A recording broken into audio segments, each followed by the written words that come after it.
écoutez, c'est une fierté d'abord parce que c'est une mise à l'honneur par un jury de journalistes de mon action, mais en fait c'est surtout notre action collective. Et c'est également un prix qui finalement récompense la ville de Saint-Denis dans sa globalité, ses habitants qui se sont mobilisés en particulier en 2024 pour permettre l'accueil des Jeux Olympiques et Paralympiques dans les meilleures conditions. Et ça a été l'incroyable fête qu'on a tous et tous connue. Et donc on est très heureux que ce soit aussi l'occasion de rappeler a posteriori que ces Jeux, ça a bien sûr été les Jeux de Paris. C'est une fierté supplémentaire d'être désigné aujourd'hui, alors que Anne Hidalgo était également désignée, mais que c'était aussi Paris 2024 bien au-delà de Paris, et en particulier en banlieue à Saint-Denis.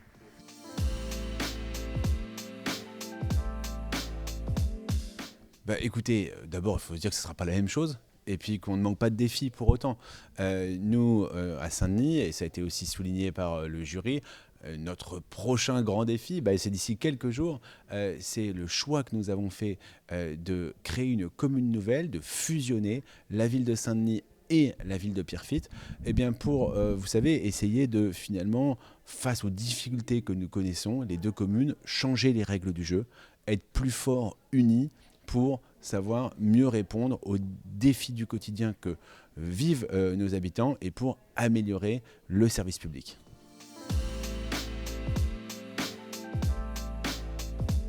Ils sont difficiles à citer, tellement le chantier est immense. Vous savez, les Jeux Olympiques et Paralympiques ont été à la fois un coup de projecteur qui a permis de révéler vraiment la réalité de ce que nous sommes sur notre territoire, de ce que nous aspirons, de ce que nous sommes en train de construire.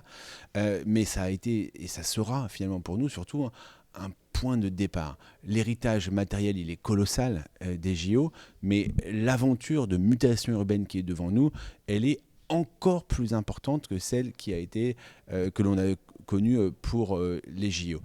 Dans les années à venir, c'est à l'échelle de pleine commune, pour élargir un peu le scope, c'est 14 projets de rénovation urbaine, c'est plus de 2 milliards de crédits en rue qui vont être dépensés dans les 6, 7, 8 ans qui sont devant nous. C'est la fin du maillage du Grand Paris Express avec les nouvelles lignes, la 14 est arrivée, mais la 15, la 16, la 17 qui vont irriguer le territoire de Saint-Denis et de pleine commune. C'est des immenses projets d'aménagement qui sont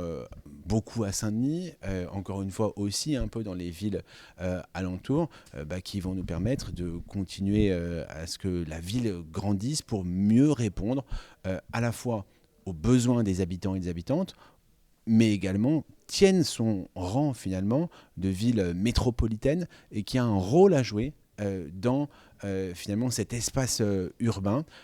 un rôle à jouer pour accueillir des habitants, pour construire,